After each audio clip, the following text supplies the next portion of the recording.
Ratnam deemed to be university Coimbatore 2026 கல்வியாண்டிற்கான மாணவர் சேர்க்கை நடைபெறுகிறது. தொடர்புக்கு 8448448909.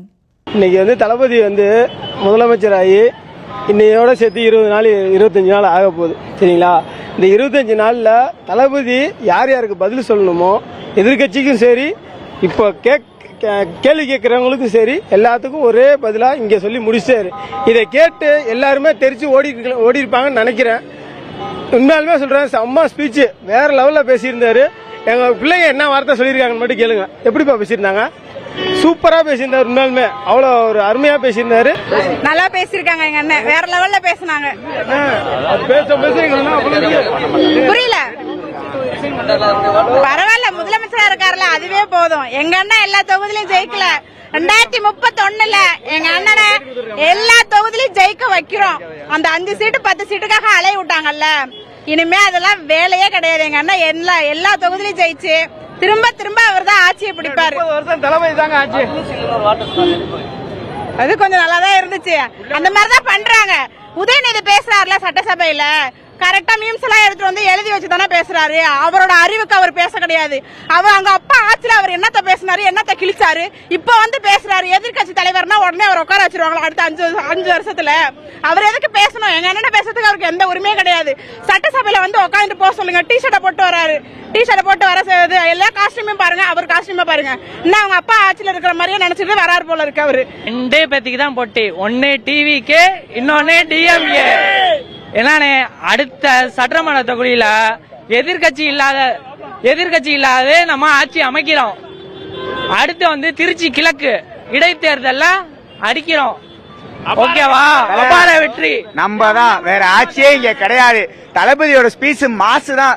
எல்லாரையுமே தெரிக்க விட்ட, எல்லா கேள்விக்குமே பதில் மனுஷன் வச்சு செய்யறாரு. எல்லாரையுமே அவ்வளவு கேள்வி கேட்டு அவ்வளவு நோவடிச்சாங்க. இவங்க கிட்டத்தட்ட 60-65 வருஷமா ஆட்சி நடத்தி எல்லாமே பண்ணுவாங்களாம். இப்ப உடனே 15 நாள் எல்லாமே செய்யணுமா? எப்படிங்க? மனசாட்சியோட பேசுங்க. கேட்ட கேள்வி ஒவ்வொன்றும் நாக்க பண்ணிட்டு தொங்கணுங்க. அந்த மாதிரி பேசிருக்காரு தலைவர். எல்லாத்துக்குமே பதிலடி. எவ்வளவு குற்றம் நடக்குது. இதுக்கு முன்னாடி திமுக ஆட்சி நடந்தாலே குற்றங்கள் அதை இரும்புக்காரன் கொண்டு அடக்கிட்டு இருக்காரு. உடனே மாற்றம் பண்ண முடியுமா? இவங்க 2 வருஷம் 3 வருஷம் கழிச்சுதான் 1000 ரூபாய் காசு கொடுத்தாங்க மக்களுக்கு. வெறும் 1000 ரூபாய் கொடுக்கவே 3 வருஷம் ஆகி போச்சு. கடைசி நேரத்தில் நானும் ஆட்சி எடுத்து போயிட்டாங்க. இப்ப மக்களுக்கு எவ்வளவு தூரம் மக்களை சிரமத்துக்கு உள்ளாக்கிறாங்க, பண்றாங்க வைக்கிறாங்க. எங்க பழைய நடக்குது, பச்சை குழந்தை கூட நடந்துகிட்டு இருக்கு.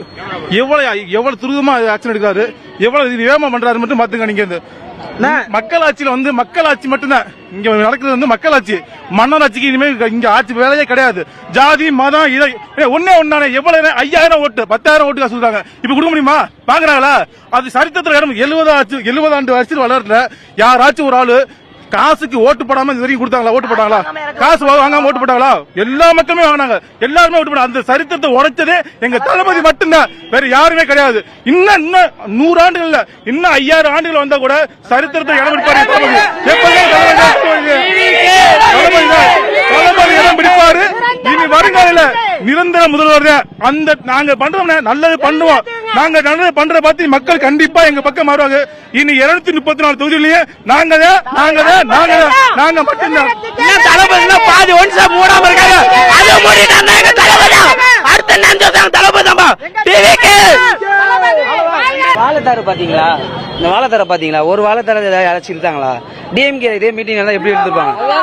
ஒரு குப்பை இருக்காங்க அந்த இடத்துல. ஒரு வாழைத்தார கூட மக்கள் யாரும் ரசிகர் யாரும் எடுத்த பாடில்ல. சரிங்களா? பிக்கல யாரும் எதுவும் செய்யல. ரீசெண்டா நாங்க பார்த்து ஒன்றும் தளபதியை பார்த்தோம், ரசிச்சோம், வந்துட்டோம். ஸ்பீச் நல்லா இருந்துச்சு, பிரச்சனை இல்லை. ஸ்பீச் நல்லா இருந்தது. மக்கள் இந்த வாட்டி வர இடைத்தேர்தல்ல யார் எம்எல்ஏ நிக்கிறாரோ, யார் வேட்பாளர் நிக்கிறாரோ அவங்களுக்கு ஆமா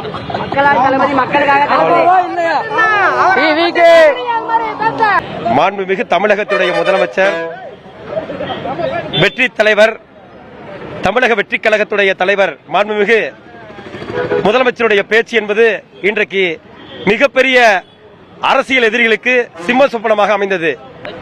ஆட்சிக்கு வந்ததிலிருந்து எதிர்க்கட்சிகள் எங்களை எப்படி ஏளனம் செய்கிறார்கள். தேர்தலுக்கு முன்பும் சரி, இப்பொழுதும் சரி, நீங்கள் எங்களை விமர்சனம் செய்ய மக்களுக்காக நாங்கள் உழைத்துக் கொண்டே இருப்போம். எங்களுக்கு வாக்களித்தவர்களை தற்கொலை என்றதையும், இது போல இன்னமும் தொடர்ந்து மக்களை நீங்கள் இழிவுபடுத்தினால் நான் சும்மா இருக்க மாட்டேன், நிச்சயம் பதிலடி கொடுப்பேன் என்று இன்றைக்கும் ஆட்சி அரியணையில் ஏறிய முதலமைச்சர் இன்றைக்கும் தமிழகத்தில் 2 பேருக்குத்தான் போட்டி, ஒன்று டிஎம்கே, இன்னொன்று என்று சொல்லியிருக்கிறார். அடுத்த தேர்தலில் எதிர்க்கட்சிகள் சட்டசபையில் இல்லாத ஒரு ஆட்சியை முதலமைச்சர் அவர்கள் பதவியேற்பார். அந்த தீர்ப்பை இன்னும் 5 ஆண்டுகளில் அவர் மக்களுக்கு ஆற்றுகின்ற பணியின் மூலம் மீண்டும் முதலமைச்சராக மாறுவார். இதுவரை உழைத்த கழக நிர்வாகிகள் இன்னும் அளவுக்கு அதிகமாக உழைப்பதற்கு இன்றைக்கு ஒரு மிகப்பெரிய உத்வேகத்தை எங்கள் கழக தலைவர் அவர்கள் கொடுத்திருக்கிறார். எங்களுக்கு தூய்மை பணியாளரா இருக்கோம். நாங்க எங்க வேலையை நிரந்தர பணியாக்கணும்னு நாங்க கேட்கிறோம். எங்க வேலையை நிரந்தர பணியாக்கணும்னு நாங்க கேட்கிறோம். காலையில 6 மணில இருந்து சாயந்தரம் 6 மணி வரைக்கும் நாங்க எல்லா மழையில வெயில கஷ்டத்துல நாங்க அவ்வளவு கஷ்டப்படுறோம். எங்க தூய்மை பணியாளர்கள் எல்லாத்தையும் நிரந்தர பணி படுத்தணும்னு சொல்லி எங்க தலைவர் முதலமைச்சரா இருக்கிற எங்க அண்ணா கிட்ட நாங்க எல்லாரும் கேட்கிறோம். எங்க எல்லாருக்கும் நாங்க ரொம்ப கஷ்டப்படுறோம். இந்த தூய்மை பணியாளர்களை தயவு செஞ்சு எங்க காவல்துறையையும் துப்புரவு பணியாளர் காவல்துறை எல்லாத்தையும் நிரந்தர பணிப்படுத்தணும். இருந்தாலும் நாங்க துப்புரவு பணியாளர் இந்த கொரோனா டயத்துல கூட நாங்க அவ்வளவு கஷ்டப்பட்டிருக்கோம். எங்களால வெயில் மழை எதுவுமே பார்க்காம ஒவ்வொரு நாளும் ஒவ்வொரு இடத்துலயும் நாங்க கஷ்டப்படுறோம். எங்களுக்கு இந்த பைபாஸ்ல எல்லாம் வேலைக்கு விட்டா கூட சரியான பாத்ரூம் கிடையாது, எங்களுக்கு தண்ணி வசதி கிடையாது. இருந்தாலும் முன்னாடி இருந்த சிஎம் இருக்காங்கன்னு சொல்லிட்டு அங்க எல்லா வேலையும் நாங்க அப்ப எங்களை கஷ்டப்படுத்தினாங்க, அவ்வளவு வேலை பார்த்தோம். இன்னைக்கு நிரந்தர பணிப்படுத்துறேன்னு சொல்லி எங்களை ஏமாத்திட்டாங்க. இப்ப எங்க அண்ணன் கிட்ட நாங்க கேக்குறோம், எங்க எல்லாரோட தூய்மை பணியாளர் கோரிக்கையா நாங்க கேக்குறோம். எங்களுக்கு தூய்மை பணியாளரை நிரந்தர பணியா ஆக்கணும், சம்பளத்தை உயர்த்தி கொடுக்கணும். இதை நாங்க அவர்கிட்ட தாழ்மையோடு கேக்குறோம். பாண்டியம்மா, மாண்புமிகு முதலமைச்சர் அவர்களுக்கு ஒரு வேண்டுகோள் வேண்டுகிறேன். என்னன்னா, மக்கள் குறையை தீர்க்கிறதுக்காக முகாம் அமைக்க வேண்டும், அனைத்து பேரும் மக்களோட குறைகளை சொல்ல வேண்டும்ங்கிறதுக்காக நேரடியாக அவர் முதலமைச்சர் பேட்டி காண வேணும் அவசியம். இதோட எங்களோட வேண்டுதலை ஏற்றுக்கிட்டு செய்ய வேணும். வணக்கம், நன்றி. வணக்கம், என் பேர் மாயா ரூபினி, திருவெரும்பூர் தொகுதியில இருந்து வரோம். நான் வார்டு மெம்பரா இருக்கேன். எங்களுக்கு ஃபர்ஸ்ட்ல இருந்தே தெரியும் இது ஒரு பிக் மேசிவ் சக்சஸா தான் இருக்கும்னு. இப்ப அவங்க சொன்ன பாயிண்ட்ஸ் நம்மளுக்கு தெரியும். முன்னாடியில நம்ம தற்கூரின்னு சொல்லிட்டு இருந்தாங்க, இப்ப நம்ம எவ்வளவு ரெவல்யூஷனா வந்திருக்கோம். இது எந்த அரசியலமைப்பிலுமே இல்லாத ஒரு மாற்றம். சாதாரண கடைநிலை ஊழியர்களா இருக்கிறவங்களை கொண்டு அமைச்சர்களை உட்கார வச்சு அவங்களுக்கு அந்த எம்பத்தி தெரியும். அவங்களுக்கு சப்போர்ட் பண்ற விதமா நம்மளோட ஸ்டடீஸ் பண்ணவங்களை, கவர்மெண்ட் ஸ்டடீஸ் பண்ணவங்களை ஆபீசர்ஸ் சப்போர்ட்டுக்கு வைக்கிறப்போ இன்னுமே நம்மளால நல்ல ஒரு கவர்மெண்ட் கொடுக்க முடியும். Secularism is the only reason and only thing that could able to pull up all the people together அப்படின்றத நிலைநிறுத்துற விதமா தான் இவர் வந்திருக்காரு. மதுபோதை ஒழிப்பா இருக்கட்டும், கஞ்சா ஒழிப்பா இருக்கட்டும், பெண்களுக்கான அநீதிகளா இருக்கட்டும், இப்ப எல்லாத்தையுமே மீடியால கார்னர் பண்றாங்க. ஆனா உண்மையிலே பாத்தீங்கன்னா ஆல்ரெடி அதெல்லாம் நடந்துகிட்டு இருந்தது. இப்ப வேணும்னு ஹைலைட் பண்ணிட்டு இருக்காங்க. அப்ப யாருமே அதை போக்கஸ் பண்ணல. இப்ப அவங்களோட கட்சியில இருந்தவங்களே ஒத்துக்கிட்டு இருந்திருக்காங்க. ஆனா இப்ப எல்லாமே இவர் ஒரு நாள்ல பண்ணணும்னா முடியாது. we have to give him time. ஏன்னா இத்தனை நாள் குப்பையாக்கி வச்சிருக்காங்க. அந்த குப்பையெல்லாம் களையணும் அப்படின்னா டீக்ளட்டர் பண்றதுக்கு கொஞ்சம் நாள் தேவை. அந்த நாளை கண்டிப்பா நம்ம அண்ணனுக்கு நீங்க கொடுங்க. அவர் இன்னுமே ஒரு ஸ்ட்ராங்கான ரெவல்யூஷனான கவர்மெண்ட் அமைப்பாரு. விஜயனா, நானும் திருவரம்பூர் தொகுதியிலேருந்து வந்திருக்கேன். ரொம்ப சந்தோஷம் உங்களை பார்த்ததுல. எனக்கு என்ன சொல்றதுனே தெரியல, அவ்வளோ ஒரு பூரிப்பு சந்தோஷத்துல வந்திருக்கோம். நீங்க இவ்வளவு நாள் கழிச்சு வந்தீங்க, பாக்குறதுக்கு ரொம்ப சந்தோஷமா இருக்கு, பெருமையா இருக்கு. நீங்க முதல்ல உடம்ப பாத்துக்கோங்க. நான் மெயினா உங்ககிட்ட சொல்லணும்னு நினைக்கிறது என்னன்னா, எந்த சேனலை பார்த்தாலும் அவங்கவுங்களுக்கு தகுந்த மாதிரி தான் போடுறாங்களே தவிர என்ன உண்மையா நடக்குது அப்படின்றத மக்களுக்கு தெரிய மாட்டேங்குது. அதனால நமக்குன்னு ஒரு சேனலை ஆரம்பிங்க. நான் ஒரு வீட்டு வேலை செஞ்சு நான் பணம் கட்டினங்க, வீடு கவர்மெண்ட்ல தர்றாங்கன்னு சொல்லி எனக்கு வீடே தரல. 4.5 லட்சம் ரூபாய் பணம் கட்டி 10 வருஷம் கிட்ட ஆகுது. எனக்கு வீடை கொடுக்கல. வீடு கொடுக்காம எனக்கு வாடகை வீட்டுல ரொம்ப கஷ்டப்பட்டுக்கிட்டு, வீட்டுக்காரர் இல்லாம ரொம்ப நிலைமை அப்படியே நொந்து போய் கிடக்குறேங்க. 4.5 லட்சம் ரூபாய் 10 ரூபா வட்டிக்கு வாங்கி கொடுத்துருக்குறேங்க நான். ஆனா தளபதி வந்தா நல்லது நடக்குன்னு நினைச்சு நான் இருந்தேங்க. நல்லது நடக்கும் எங்களுக்கு.